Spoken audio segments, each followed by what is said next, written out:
Bismillahirrahmanirrahim. Assalamualaikum warahmatullahi wabarakatuh. Assalamualaikum waalaikumsalam warahmatullahi ta'ala wabarakatuh. Maka kasayanana dina ajaran agama Islam kanggo umat Islam upami syukuran teraskeun kana hajatan. Istilah bahasa santri lamun dipasihan teh sok kitu santri mah nu baheula tapi nuhun cenah Pak wajidna minhu mun aya keneh tambahan deui ya kitu. Nuhun nu kamari isukan ge nyuhunkeun deui ta eta jalma Islam. Punten sadaya nu hadir ya agama Islam. Ya, lumayan lah linglung oge urang teh ngaku Islamnya ada. Moal pati jejeg sategas nama parurah teh nya.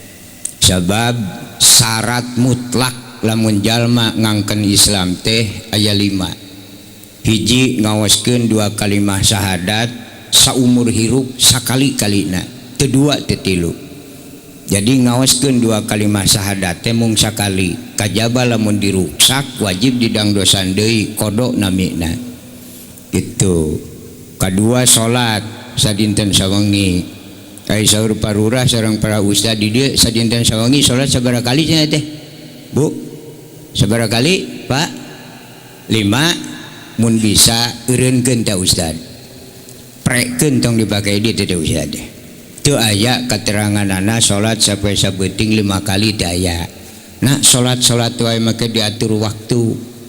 Abdi mah meunang katerangan tina ajaran agama Islam. Salat sadinten sawengi teh nu jelas saelingna kitu dina agama. Jadi sapoe sapeuting teh salat teh saelingna dan nu teu eling mah teu wajib salat. Kitu sok. Saelingna we. Nu teu eling mah dipaksa-paksa ge moal bener. Jeung moal ditarima ku Allah ge. Matak sok aya nu salat teh magrib, bungkul isya teu aya oh berarti nuju teu eling. Kenal? Ya gitu. Nu jelas saelingna salat nya aya nu salatna teh Jumaah wungkul kan bae meureun elingna teh Jumaah Sabtu teh eling deui itu ngan pedah ibu kedah gaduh emutan upami ibu kagungan caroge misalna salatna Jumaah wungkul berarti elingna teh poe Jumaah ti Sabtu nepi ka Kamis mah teh eling ridho dikeukepan ku jelema teh eling tinggal kitu wungkul eta malah nya kanggo diurang upami jalma anu eling salatna teu puguh hitunganana ayeuna namanya magrib lebat ka masjid pangpayuna kahiji salat sunat syukrul wudu 2 tahiyatul masjid 3 salat qobla kaopat salat wajib kalima salat ba'da ku magrib geus anggeus kabeh tong aneh mun tetangga isya eueuh da 5 anana geus nu salah ustad teh kitu teh ulah lawora nu matak saelingna we salat mah itu ieu hakiki ilmu kolot beda jeung nu ngarora nya anu di bawah usia 50 ka handap mah ya jelas kadang-kadang ilmu hanya sebatas jadi alat pikeun nganteur hawa nafsu pribadina matak dina alfiyah kitu irfa bikanal mubtadasman wal khobar tansibuhu kakana sayyidan Umar saetan alfiyah namun dina imriti warofa'ul mubtada'an bil ibtida kadza karokun hobarin bil mubtada. Setiap para remaja kahayangna ngapak langit kemampuan mak nol itu lamun ceramah budak ngora sakali ceramah teh hayang langsung eling kabeh hayang eling henteu aya dalilna. Qudratullahi ijaj wa qudratul abdi kasbun. Kemampuan jalma sanajan ilmu nak ngapak langit nganepi ka pelebah usaha hidayah taufik Allah nu kagungan itu wajar ai kahayang manu tadi irfa nya ngapak langit urang hayang kawas rasul beda bibit komo moal ka tepi nya itu da kadang-kadang urang Indonesia ge ngapal-ngapal sejarah teh semet zaman Belanda we kadienakeun kaditunakeun mah teu apaleun itu. Tapi lamun apal karena sumber timimiti moal aneh kejadian orang Indonesia itunya. Negara Indonesia teh tadi nate kosong tuh aya jelmaan baheula nama kakarek aya teh tongeret itu kasir baheula kusabab negara urang negara subur apalin jalma palalinter nu pangheulana asup ka Indonesia teh India pangheulana nu ngeusia negara urang teh urang India tuturkeun ku Cina bus ke Indonesia jadi nu ngeusian urang Indonesia teh India jeung Cina ayeuna nungtut laloba deui teh ada bibit teh nya karawin India jeung Cina anakna Indonesia matak disebutna ge Indo jelema campuran eta kieu bentukna ge jangkung henteu penek henteu bodas henteu hideng henteu bener henteu edan henteu eta Indo dibawa kitu dibawa kieu ge hese jelema Indo mah diadanan cek ustad hayalah sholah maracul we anggar cak kitu Indo mah teh cek RT wayahna we cenah bagian ngarona mah kudu ngararona harees we tong aneh Indo jelema teu kaluhur teu ngapungkanap teu napa gitu ai nabi mah tong diomong-omong da pukungan hiji-hijina nu benerna ge eta Allah Ta'ala tingawitan ngadamel jalmi Nabi Muhammad sallallahu alaihi wasallam nepi ka poe ieu can pernah Allah nyeun jelema bener dua encan ya nu bener dengan hiji-hijina Kangjeng Nabi Muhammad sallallahu alaihi wasallam apan sok diaos ku urang ciri jelema bener ceuk Allah assalamu alaika kalimatna ge mufrad assalamu alaika ayuhan nabiyyu wa rahmatullahi wa barakatuh. Assalamu alaika salamatan kami alaika keur anjeun Muhammad sorangan mulai dibere komo urang tamakan mah duh wawuheun ge teu itu ayuhan nabi nabi kami wa rahmatullahi jeung kasenangan kami wa barakatuh jeung kaawetan kami loba jelema nyebutkeun barokah ditanyakeun ai basa Sunda barokah naon barokah mah barokah itu Ustad linglung teh barokah teh awet itu nya kasalamatan aya di nabi itu teu aya dalil dina agama assalamu ala Adam assalamu ala Ibrahim teu aya assalamu alaika ayuhan nabiyyu wa rahmatullahi wa barakatuh rahmat Allah jeung kasalamatan Allah teh kasenangan Allah khusus ka Nabi Muhammad teu aya nu dibere masing Nabi Adam ge jelema nu bener ngan eta-etana matak dijieun ge jelema asli Nabi Muhammad pangheulana ya pangheulana aya Allah ditulis Allah seten beh dieu tadi nama buleud hu hartina Allah asal muasal kalimat Allahu tadina buleud jang hu hartina Allah terus Allah nyieun jelema asli Nabi Muhammad kusabab Allah nyieun Nabi Muhammad maka ieu ditambahan ku lam jadi la hu la Muhammad hu Allah itu tadi nah tambahan ku hamzah jadi Allah mun aya nyebut Allah bener lamun nyebutkeun salah teu ngaji kitu teh kusabab akibat teu katepi ku ilmuna salah sana doraka lain salah ilmu urang nu hanap itu urang ngajak tatangga kana salat anger betul daekeun lain tatangga bedegongan ilmu nu aya di urang ipis keneh matak cuk urang Gusti geuning ilmu dengan sakieuna cacakan ngajak jalma nu sarua dahar sangu geus teu dianggap komo mun ngajak salat ka muning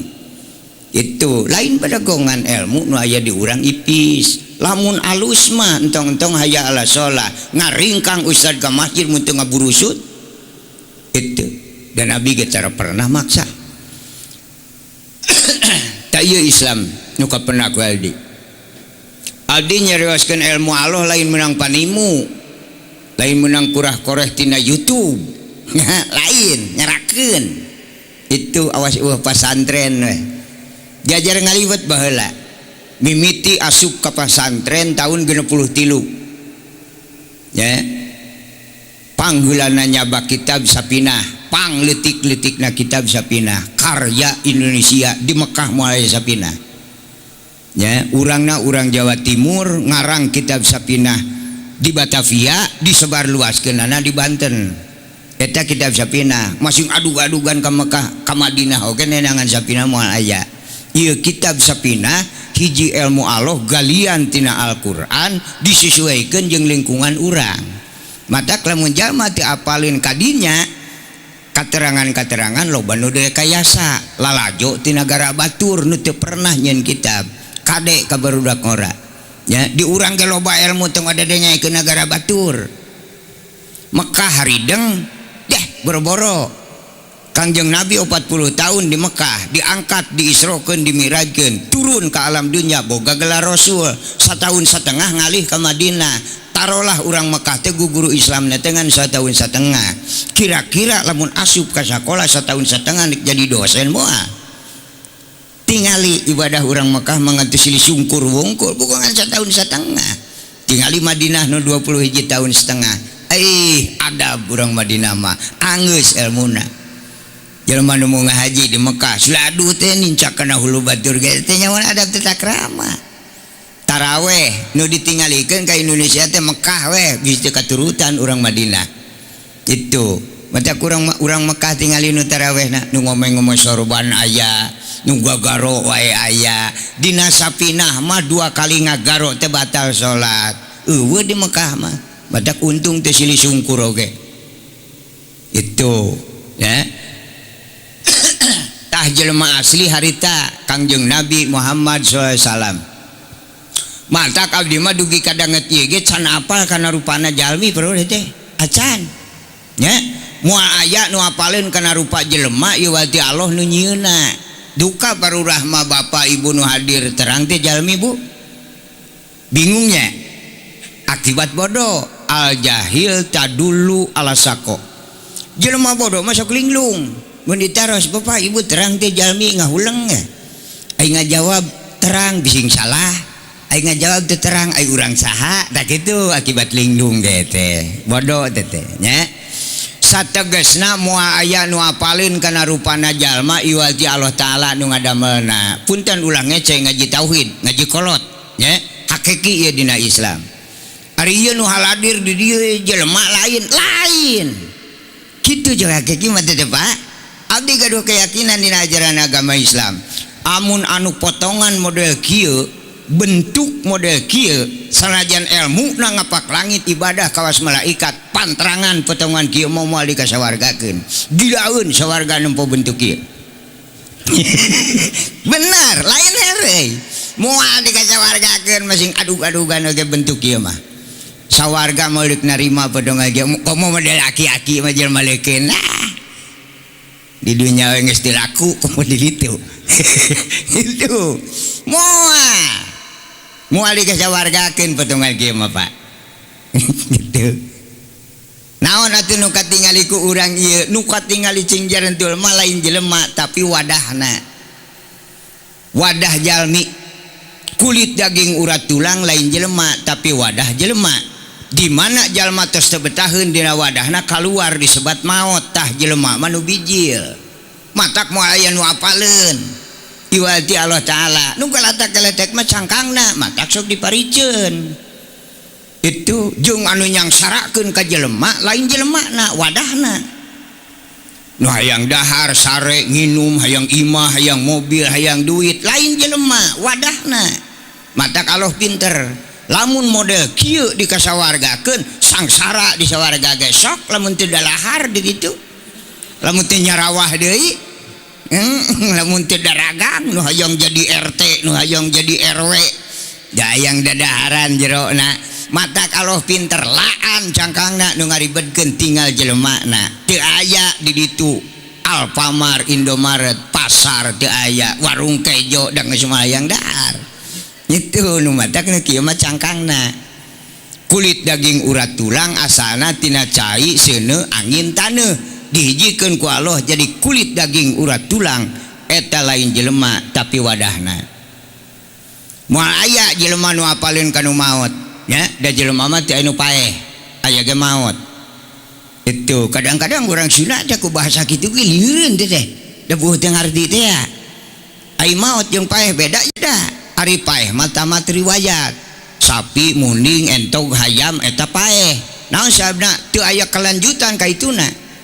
lamun munding geus paeh di alam dunya teu aya urusan ka itu sugan aya dina ajaran agama Islam malaikat nanya munding paeh henteu naon da teu nepi ka ditu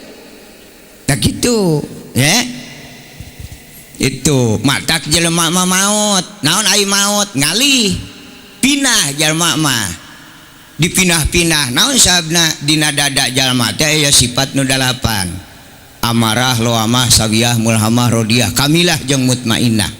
watekna pusingan aralan teu payaan cegekan goreng adat gede amek eta watek jelema ti dituna matak lamun jalma di alam dunya teu ngamek-ngamek acan eta lain jelema jurig itu nya bahan ti dituna Allah apaleun kusab jalma teu betahan ku Allah dianteur da urang buatanana Allah pangpayuna ngadamel jalmi teh di sawarga henteu ditamakan naon sababna Allah ge apaleun kasebut jelema dijieun di dieu mau burung sangsara wae rudet pusing di dieu mah eta salah nyieun supaya genah jelema matak nyieun teh di sawarga Nabi Adam nya pangheulana Allah nyieun jelema aya cangkangan awas urang kieu teh lalaki Nabi Adam alaihissalam tadi nama moal nyieun awewe ribet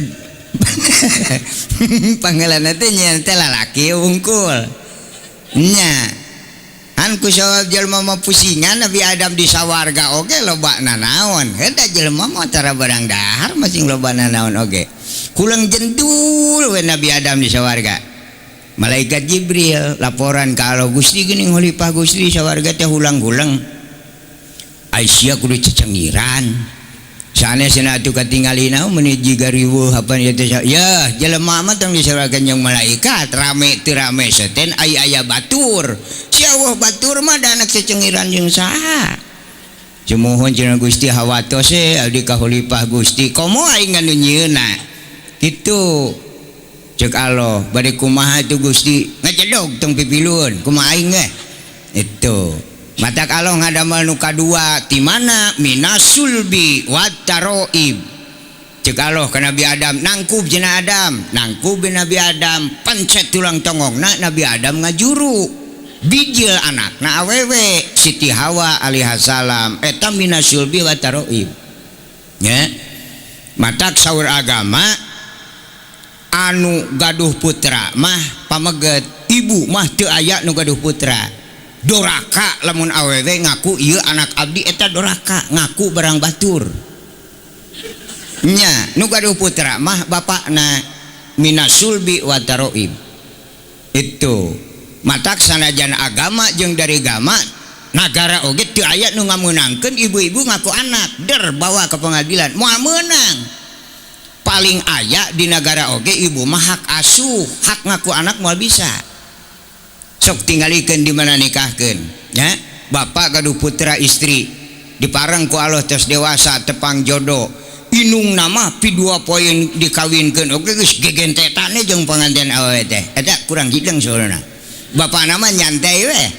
deretan nepi ka diakadan kajen ngareneng jeung panganten moal ditanya inung nama nah, lain anakna